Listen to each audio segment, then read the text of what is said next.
నమస్కారం, రుద్ర న్యూస్కు స్వాగతం. ఢిల్లీ పీఠాన్ని గడగడలాడించిన తొలి తెలుగు తేజం, గోల్కొండ కోటపై మొఘలాయుల పెత్తనాన్ని ధిక్కరించిన ధీశాలి, ఔరంగజేబుకి ముచ్చెమటలు తెప్పించిన పోరాట యోధుడు, పేదల పాలిట పెన్నిధి, సమాజ స్థాపన సాధనకు ప్రాణాలను పణంగా పెట్టిన వీరుడు, చరిత్ర మరవని ధీరుడు సర్దార్ సర్వాయి పాపన్న గౌడ్ 374వ జయంతి సందర్భంగా సిద్దిపేట జిల్లా ఉస్నాబాద్ పట్టణంలో తెలంగాణ కల్లు గీత కార్మిక సంఘం ఆధ్వర్యంలో ఆదివారం రోజున శ్రీ రేణుకా ఎల్లమ్మ దేవాలయం వద్ద ఆయన చిత్రపటానికి పూలమాలలు వేసి నివాళులర్పించారు. శ్రీ రేణుకా ఎల్లమ్మ ఆలయంలో ఎల్లమ్మ తల్లిని దర్శించుకొని పూజలు నిర్వహించారు. ఈ సందర్భంగా తెలంగాణ కల్లు గీత కార్మిక సంఘం సిద్దిపేట జిల్లా అధ్యక్షులు కోహెడ కొమరయ్య, మండల అధ్యక్షులు పచ్చిమట్ల రవీందర్ గౌడ్లు మాట్లాడుతూ, అతి సామాన్యమైన కుటుంబం నుండి అప్పటి రాజరిక వ్యవస్థకు సంబంధించి జాగీర్దారులు, భూస్వామ్యదారులు చేసే దోపిడీలకు వ్యతిరేకంగా ప్రజారాజ్యం స్థాపించేందుకే 12 మందితో తిరుగుబాటు ప్రారంభించి 12,000 మంది సైన్యంతో చివరికి గోల్కొండ కోటను జయించి ఔరంగజేబును ఓడించి 7 నెలలు పరిపాలన చేయడం జరిగిందన్నారు. బ్రిటిష్ రాజులు చెప్పే వరకు ఇంగ్లాండ్ దేశ మ్యూజియంలో సర్దార్ సర్వాయి పాపన్న విగ్రహం గురించి మనకు తెలియదన్నారు. ఆయన జీవిత చరిత్రకు సంబంధించి యూరప్ దేశాలలో కూడా పుస్తకాలు విడుదలయ్యాయని, రాజుల కుటుంబంలో పుట్టకపోయినా, రాజుల అండదండ లేకపోయినా పదనైన ఆయుధాలతో గోల్కొండ కోటను జయించిన ధైర్యశాలి అని, ప్రజలకు సమాన హక్కు, స్వేచ్ఛ ఉండాలని అతడు పరిపాలించిన 7 నెలల కాలంలోనే చూపించాడని అన్నారు. అగ్రవర్ణ వ్యతిరేక శక్తులు ఆయన చరిత్రను దాచిపెట్టాలని చూసినా లండన్ మ్యూజియం మన దేశానికి చూపించిందని అన్నారు.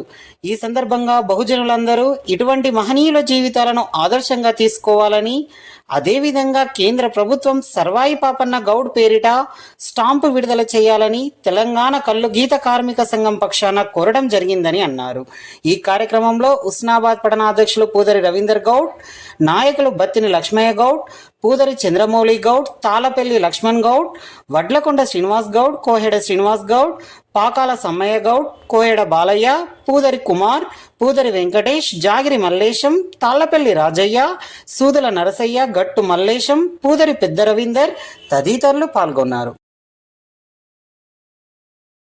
ప్రియమైన గౌడ బహుజన బాంధవులారా, మీ అందరికీ కూడా హృదయపూర్వమైనటువంటి అభినందనలను తెలియజేస్తూ, ఇవాళ మన పాపన్న గౌడు పుట్టినరోజు, మన సర్దార్ సర్వాయి పాపన్న గౌడు పుట్టినరోజు.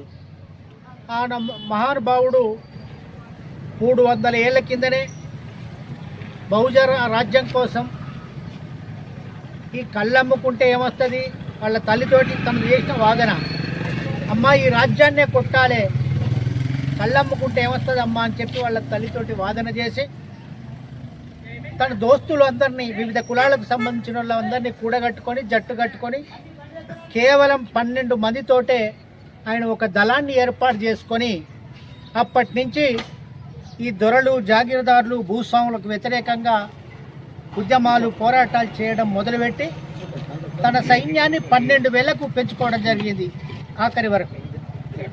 అంతటి గొప్ప మహానుభావుడు, గొప్ప యుద్ధ నీతి తెలిసినటువంటి గొప్ప తాంత్రికుడు మన పాపన్న గౌడ్. అలాంటి పాపన్న గౌడు కొడుతూ పోతూ ఆఖరికి గోల్కొండ రాజ్యాన్ని కొట్టి సరిగ్గా 7 నెలలు ఆ గోల్కొండను పరిపాలించినటువంటి మహానుభావుడు మన సర్దార్ సర్వాయి పాపన్న. అంతటి గొప్ప చరిత్ర మన గౌండ్లోళ్ళది, మన బహుజనులది. ఇది మనం అర్థం చేసుకొని ఇవాళ కూడా ఇంత పోరాటాలు, ఇన్ని ఉద్యమాలు చేస్తే ఇప్పటికీ కూడా ఇంకా మన బహుజన రాజ్యం అనేటువంటిది సిద్ధించలేదు. ఆ బహుజన రాజ్యాన్ని సాధించడం కోసం అనేక సబ్బండ కులాలందరినీ కూడా మనం కూడగట్టుకొని పాపన్న ఆశయమైనటువంటి బహుజన రాజ్యాన్ని సాధించడం కోసం మనమంతా కూడా కలిసికట్టుగా, ఉమ్మడిగా, ఐక్యంగా అవసరమైన పోరాట రూపాన్ని ఎంచుకొని మనం ఉద్యమించి ఆ రాజ్యాన్ని తీసుకొని రావాల్సినటువంటి అవసరం మన పైన ఉందని చెప్పి నేను అభిప్రాయపడుతూ, ఈ సందర్భంగా మరొకసారి సర్దార్ సర్వాయి పాపన్న గారికి జోహార్లు అర్పిస్తూ, జోహార్ సర్దార్ సర్వాయి పాపన్న గౌడ్, జోహార్ సర్దార్ సర్వాయి పాపన్న గౌడ్. సాధిద్దాం పాపన్న గౌడ్ ఆశయమైన బహుజన రాజ్యాన్ని, పాపన్న గౌడ్ ఆశయమైన బహుజన రాజ్యాన్ని. హుస్నాబాద్ పట్టణంలో ఇల్లమ్మగుడి వద్ద సర్దార్ సర్వాయి పాపన్న 374వ జయంతిని తెలంగాణ కలుగీత కార్మిక సంఘం ఆధ్వర్యంలో ఘనంగా నిర్వహించుకోవడం జరిగింది. ఈ సందర్భంగా సర్దార్ సర్వాయి పాపన్న జీవిత చరిత్ర సబ్బండ వర్గాలకు, కళ్ళు గీత కార్మికులకు ఆదర్శంగా ఉన్నది ఆయన జీవితాన్ని చూసి మనం కూడా పోరాటాలు చేయవలసిన అవసరం ఉన్నది. రాజకీయాలలో రాణించవలసిన అవసరం ఉన్నది. అధికారాన్ని కూడా మన చేతుల్లోకి తీసుకొచ్చుకోవాల్సిన అవసరం ఉన్నదని ఈ సందర్భంగా మా గీత కార్మికులకు విజ్ఞప్తి చేస్తున్నా. ఆయన జీవిత చరిత్ర, ఆయన వాడిన ఆయుధాలు, ఆయనకు సంబంధించిన విగ్రహం లండన్ మ్యూజియంలో బ్రిటిష్ వాళ్ళు చెప్పేరాక కూడా మన భారతదేశానికి ఇంత గొప్ప వీరుడు ఉన్నాడని మన దేశం గుర్తించలేదు. అదేవిధంగా యూరప్ దేశాల్లో కూడా ఆయనకు సంబంధించిన జీవిత చరిత్రను, పుస్తకాలను విడుదల చేశారు. ఈ సందర్భంగా మేము ఒకటే ప్రభుత్వాన్ని విజ్ఞప్తి చేస్తాను. ఎంతోమంది మహానుభావుల చరిత్రను బయటికి తీసుకొచ్చిన దేశం ఇటువంటి బడుగు బలమైన వర్గాల నుండి ఒక చిన్న సామాజిక వర్గం నుండి రాజుల స్థాయికి ఎదిగిండు. ఎటువంటి రాజులు ఆయన వెనకలేకపోయినా, రాజ కుటుంబం వెనకలేకపోయినా ఆయన గోల్కొండ కోటలో 7 నెలలు పరిపాలన చేసిండు. అటువంటి ఒక సామాన్యుని జీవితానికి సంబంధించి, ఆయన చేసిన పోరాటానికి సంబంధించి గుర్తించి కేంద్ర ప్రభుత్వం ఆయన పేరిట ఒక స్టాంపు విడుదల చేయాలని ఈ సందర్భంగా మేము తెలంగాణ కళ్ళు గీత కార్మిక సంఘం పక్షాన డిమాండ్ చేయడం జరుగుతుంది. ఈ సందర్భంగా మా కళ్ళు గీత కార్మికులకు అందరికీ శుభాకాంక్షలు తెలియజేయడం జరుగుతుంది.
చేతుల్లోకి తీసుకొచ్చుకోవాల్సిన అవసరం ఉన్నదని ఈ సందర్భంగా మా గీత కార్మికుల